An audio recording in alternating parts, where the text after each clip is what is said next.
ti ang preparasyon sa city aside from 4 schools no nga ginagamit subong bilang pasilidad sang syudad. Tinag-meeting siya yesterday sa siyam ka mga principal no diri sa DepEd no sa mga eskwelahan.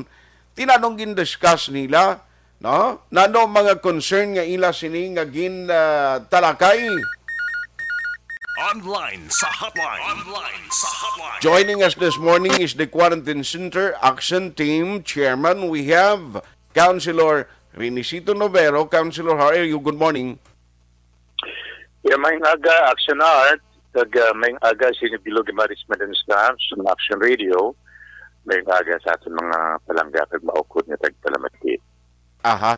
Anong latest, sir? Mga ginsugilan nuna ninyo kahapon? Actually, ang ginimbita lang namon sa atong quarantine team, ang siyam lang anay ka mga principals kung school heads, ang siyaman ka mga eskwelahan, nga gina-ready natin immediately kung kinanglanon. In addition, sa ining apat abing nga nag-exister subong nga ginagamit natin as quarantine and isolation centers. In addition, 5 isang tanan kahapon, and we discuss support sa aton bagong Division Superintendent, si Dr. Ronaldo Hico, support sa aton Assistant Division Superintendent, Mr. Peter Galimba, kay Dr. Pornan, kay Mr. Moises de la Cruz, ang mga members ng atong local school board, ginimbitar ko man, ang atong mga engineers, Engineer Luxin, Engineer Campanillo, kag ang mga principals, kag mga nurses na among nag-manage ang kada center. So, gintakol namon through several issues like we inform them to be prepared already kay base magdugang, may God forbid, pero base magdugang ang magtaas pagid ang infection rate, ilang namon, we emphasize nga kinanganon gamiton gihapon din ng mga eskwelahan.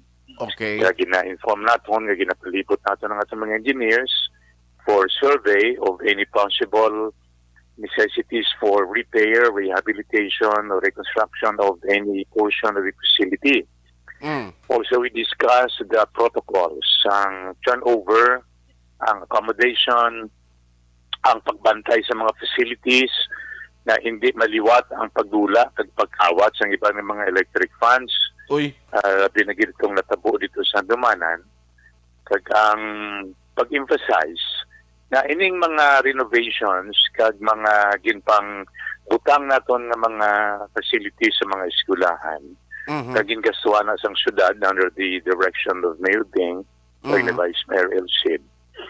Mga worth 28 million na no less nga mga gasto da, kag sige-sige kami gyapon gasto para lang nga masige-sige man ang pag-aman sa mga eskwelahan fit for quarantine and isolation centers. I emphasize that the moment matapos ni ang crisis, ibilin man na namon sa eskwelahan, hindi tanan-tanan mga bagong mga electric lights, mga electric fans, ang mga screens, and so forth and so on. So we emphasize to the principals and school heads nga ila man na responsibility ang pagbulig bantay sila, no? Okay. And then, I gave them my number. I asked for their numbers also at the same time.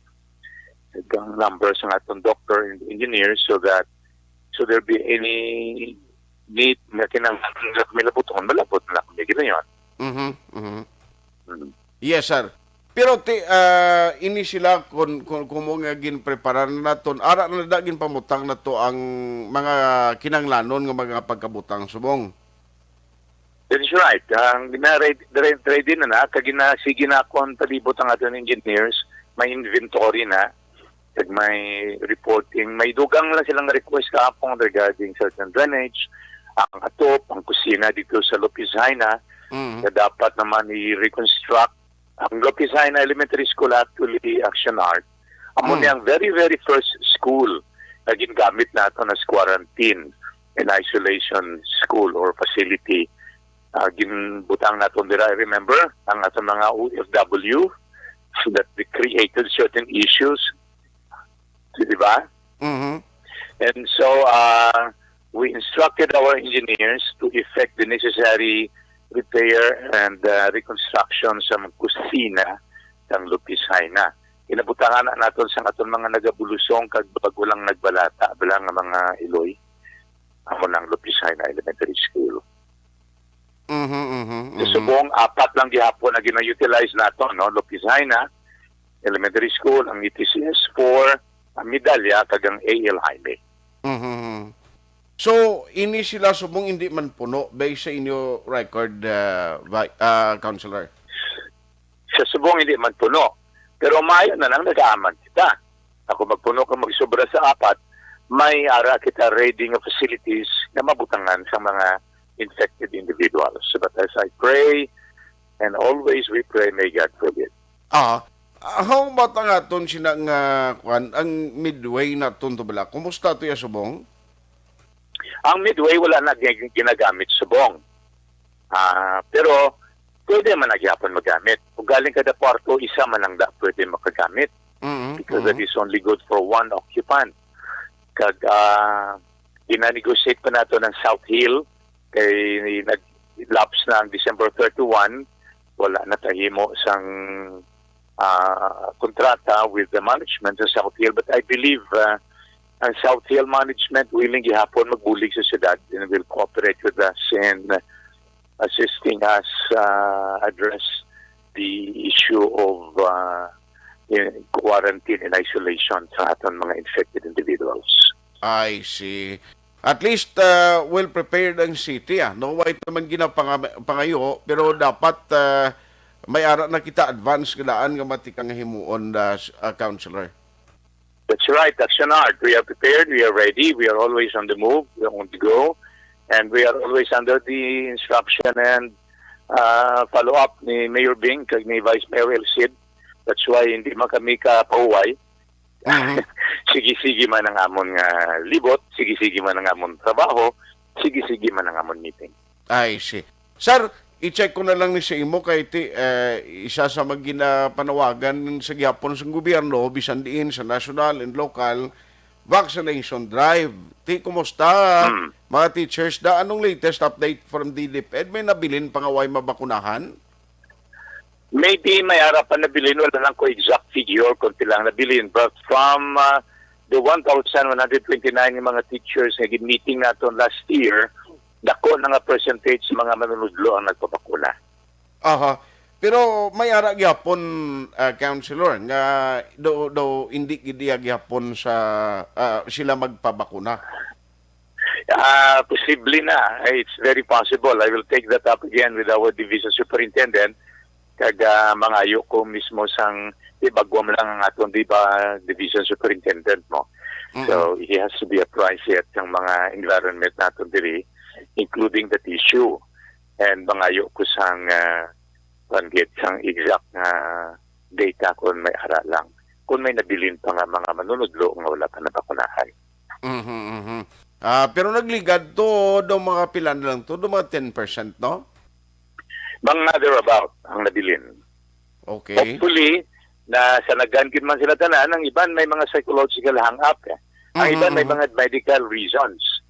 Ang iban may mga religious consideration. I hope nga na-resolve ni tanan nga mga issues.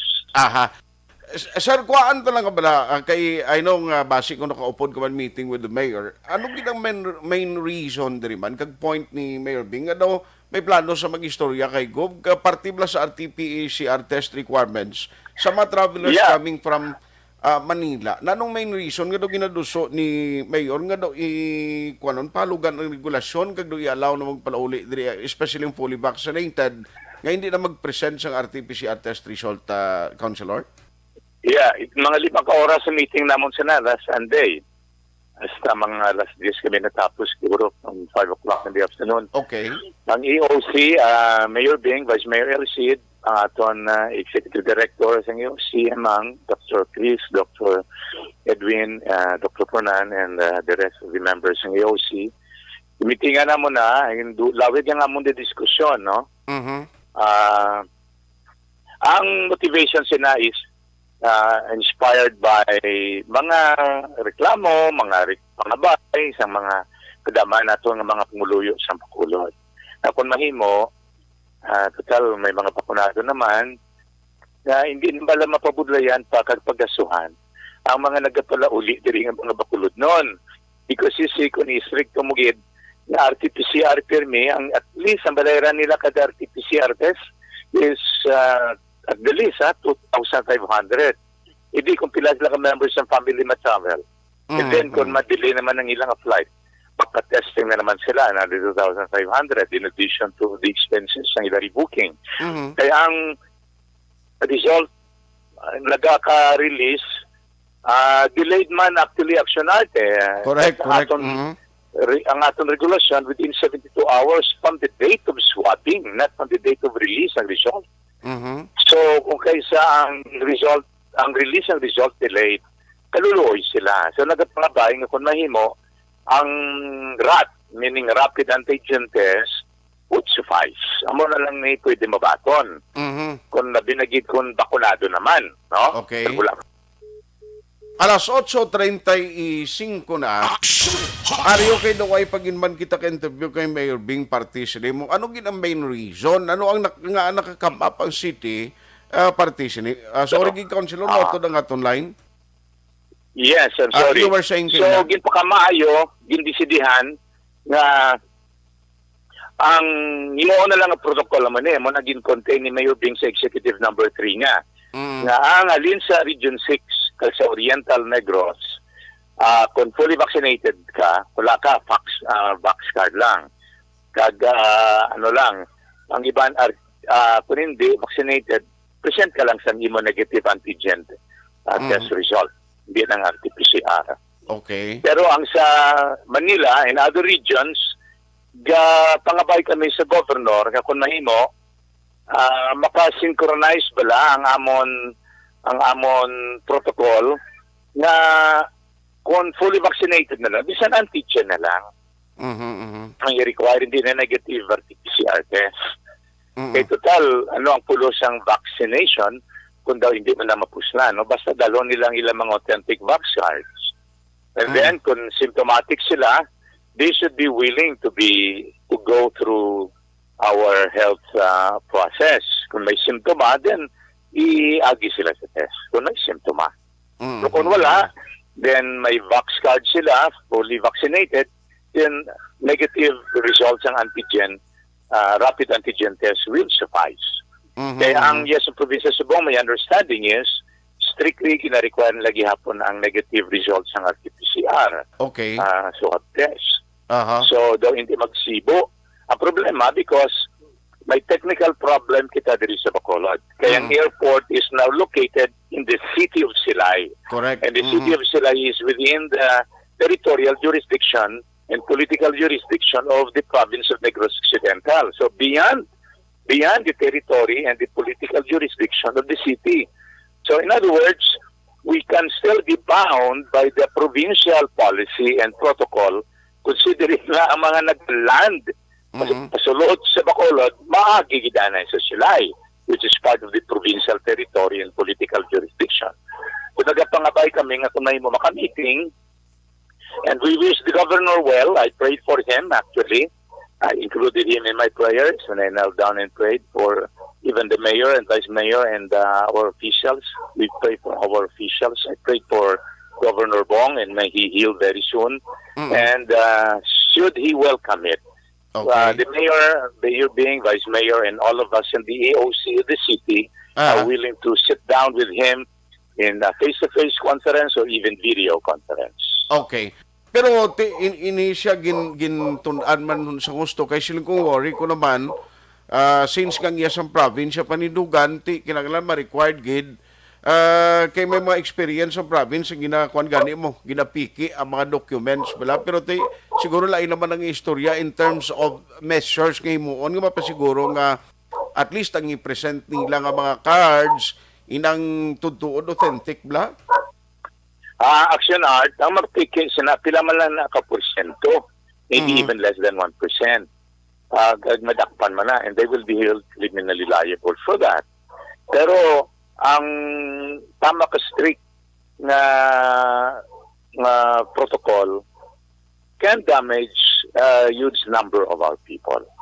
And loosening it without necessarily being responsible can benefit also thousands of our residents. I see. Anyway, lantawon ta, kabay pa i-consider ini, kay tino nag-work from home pamalangyapon si Gob Subong Black Councilor? Yeah, so we wish him well very soon and back to his work. And we expect that he will accommodate our suggestion that he and his team will meet with Mayor Bing and Mayor Bing's team with him. Ate, sige, good luck. So, kabay pa may mga update ini, kag mayara communication lang, mangin positive ang response ng aton sining nga gobernador. Salamat, gid, Councilor. Thank you very much, Aksyon. My prayer again, may God continue to shield and protect us all against COVID-19 and its variants. Good morning, good morning. Aksyon Hotline.